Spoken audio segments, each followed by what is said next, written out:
Until we find the blessing or the gift of our wound, we never resolve it. And that is the quote of the day.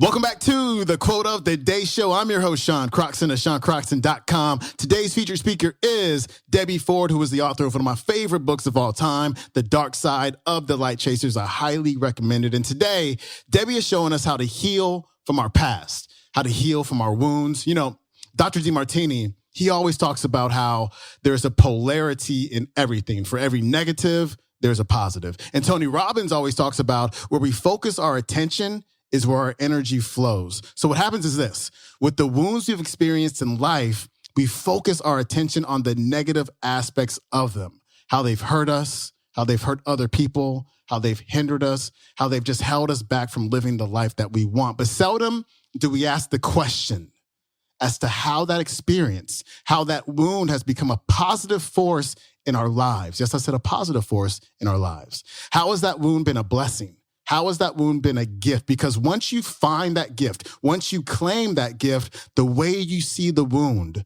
the way you see the world, the way you see yourself completely changes, and the power that that wound had over you completely disappears.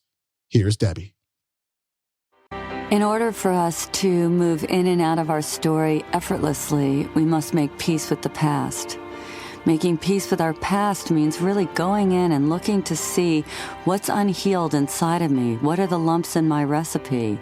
What from my past am I still holding on to where there's pain or anger or regret? Because each event from our past is the beginning of yet another story.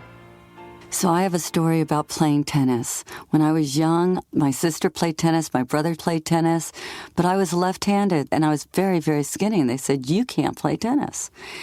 When I got older, when I was in my teen years, I had a boyfriend who was a tennis pro.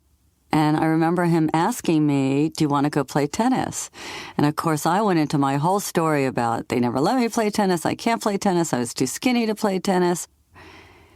And as I unraveled that story, because even he could see, he didn't even know me, he could see that that was a story. But as I unraveled that story, what I realized is that I had so much pain about being so little and so thin. By 13, I was 5'6" and maybe weighed 80 pounds. I always thought of myself as olive oil with big hair. And I created this whole story that I wasn't athletic and that I was weak and fragile and I had to be careful because that's how I interpreted my parents' actions or what they said to me about myself in sports. When this came up for me, I had to go back and actually see what did I make it mean about me that I couldn't play tennis. And of course, I did grow up with that whole feeling that I was too weak, I was too small, I couldn't do things. So I had to then look to find what is the blessing or the gift of that interpretation, because until we find the blessing or the gift, we never resolve that issue. It's still an open wound. And even though it might have a Band-Aid over it, it may have a Band-Aid over it for 5 years or 10 years or 20 years. All that has to happen is somebody comes along and says something that triggers that wound, and all the same feelings are just there, hidden beneath the surface of our consciousness. When I went into this issue, I could see all the pain I had about being small and the embarrassment. And I remember going to school and I wore 2 pairs of pants.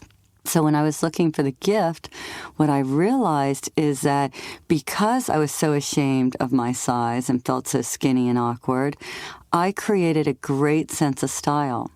I really had to see what clothes looked good on me, how I could make myself look fuller. And that led me to my first career, which was in retailing and clothes and fashion. In fact, there was a time when I really designed clothes. And I love that. And I love it today still. And I don't think if I hadn't had that awkwardness and felt so ashamed of my body that I would have put so much attention to try to figure out, well, what makes people look good? And why do different clothes look good on different people? So it actually became one of my gifts. And that's what I'm going to assert here. Any of our wounds from our past, anything that has really hurt us, if we look and we take our time to examine What could I have learned from this? Well, who am I today that I wouldn't have been without this? How have I overcompensated for that? Because oftentimes our wounds make us feel embarrassed or ashamed or not good enough. So then we'll overcompensate by becoming very, very smart or very good at our money issues. Something will always be driving us. There's always something underneath that wound that will drive us. And the minute that we extract the wisdom, the minute that we actually claim the gift, because it's not enough to be able to see it in your mind.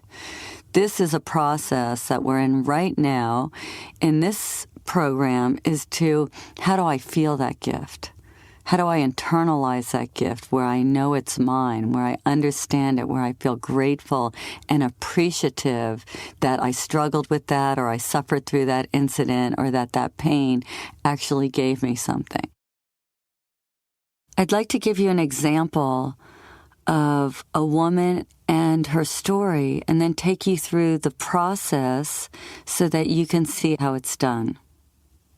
When Allie was 8 years old, she was in the second grade, her mother dropped her off at school one day. And before heading off, Allie's mom gave her a big hug and told her that she'd be back around 2 o'clock to pick her up. After school, when Allie walked to where all the moms and dads picked up kids, she didn't spot her mom. She watched car after car come and fill up with kids and drive away, and 20 minutes later, all her friends had disappeared, but she was left standing all alone. She was 8, she didn't know what to do, so she kept looking around and looking down the street, and her mom never came. By the time the parking lot had emptied completely, Allie was feeling very scared, desperate, and alone. Certain that her mom had forgotten her and not knowing what else to do, Allie began to walk home. She remembers feeling really embarrassed and ashamed that she had been forgotten, and she kind of slouched her shoulders and drooped her head, and she didn't want anyone to know that she was there. That day in the second grade, Allie made some decisions that would affect the rest of her life.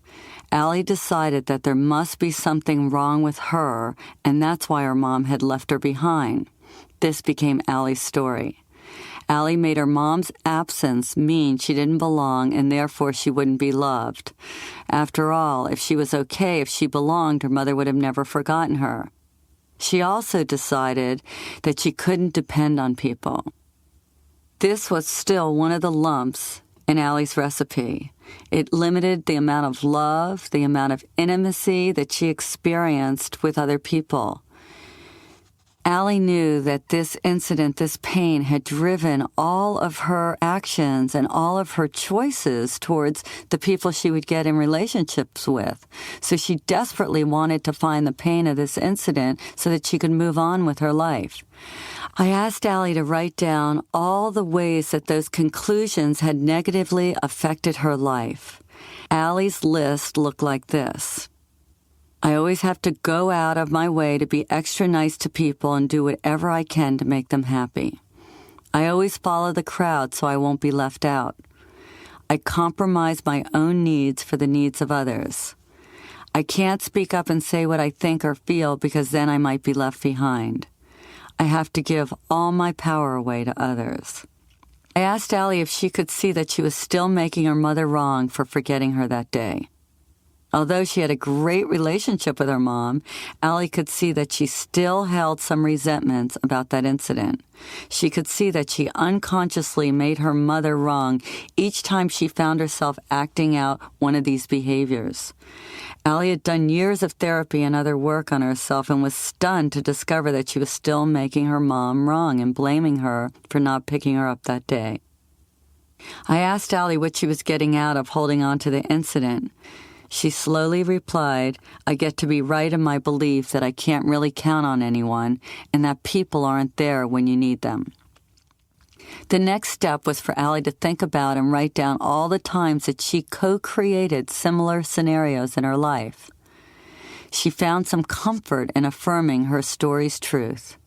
Allie found that in more than 5 other relationships, she was able to prove to herself that she was unimportant and that people wouldn't be there for her. It was a familiar story, and she knew it all too well. Allie had replayed the storyline countless times in her life, not only in her major relationships, but in little ways, like allowing herself to be passed over for a promotion or letting people cut in front of her in the drugstore line. Each time she was ignored or left behind, Allie not only had the satisfaction of being right about being unimportant, but she also got to make her mother wrong all over again for leaving her that day. 20 years later, after losing a job and experiencing yet another failed relationship, Allie was ready to integrate this incident with all its pain. I asked Allie to close her eyes, look inside, and ask herself what she needed to do to heal from the effects of this incident. She said she wanted her mom to write her a letter telling her how sorry she was and acknowledging the pain that her actions had caused. Allie knew that her mom might not want to do this, but she felt she needed to ask anyway. I told her that if her mom was opposed to the idea, she could just as easily write a letter to herself from the perspective of her mother. Allie called her mother, and even though her mom could hardly remember this incident, she was more than willing to write the letter, knowing that it would support Allie's healing. This is what her mother wrote. Dear Allie, this is a letter of apology to you for the incident you shared with me when we last spoke. How hurt you were as a little girl when I promised to pick you up from school and I didn't show up. I'm so sorry that you had this experience. I wish I could change the past, but I can't. I can't imagine all the fear and abandonment that you must have felt and how scared you must have been.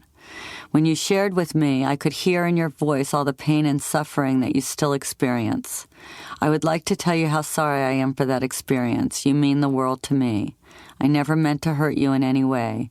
I'm glad that you shared this incident with me so that this experience can be healed. I hope this letter can heal some of the hurt and help you to find closure.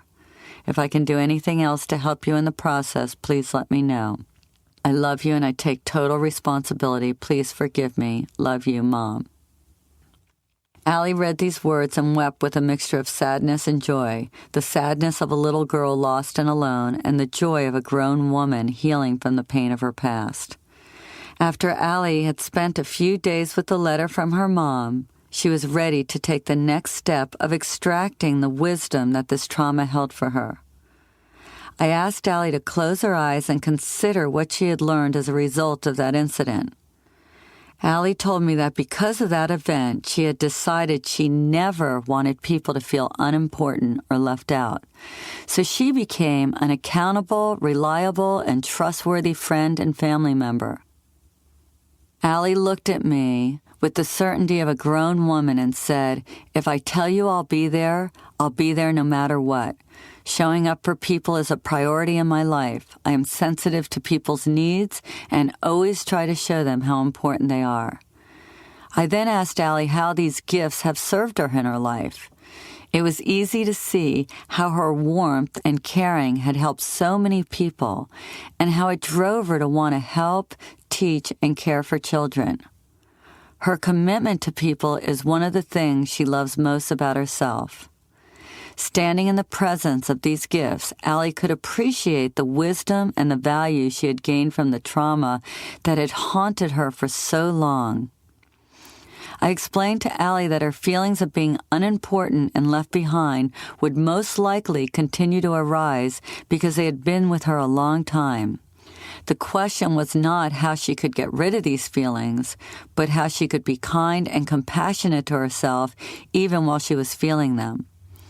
I assured her that if she could love and accept herself even when she was feeling unimportant or left behind, she would be able to use the pain as part of her recipe. We both agreed that the qualities born from her pain would be vital to her in her future.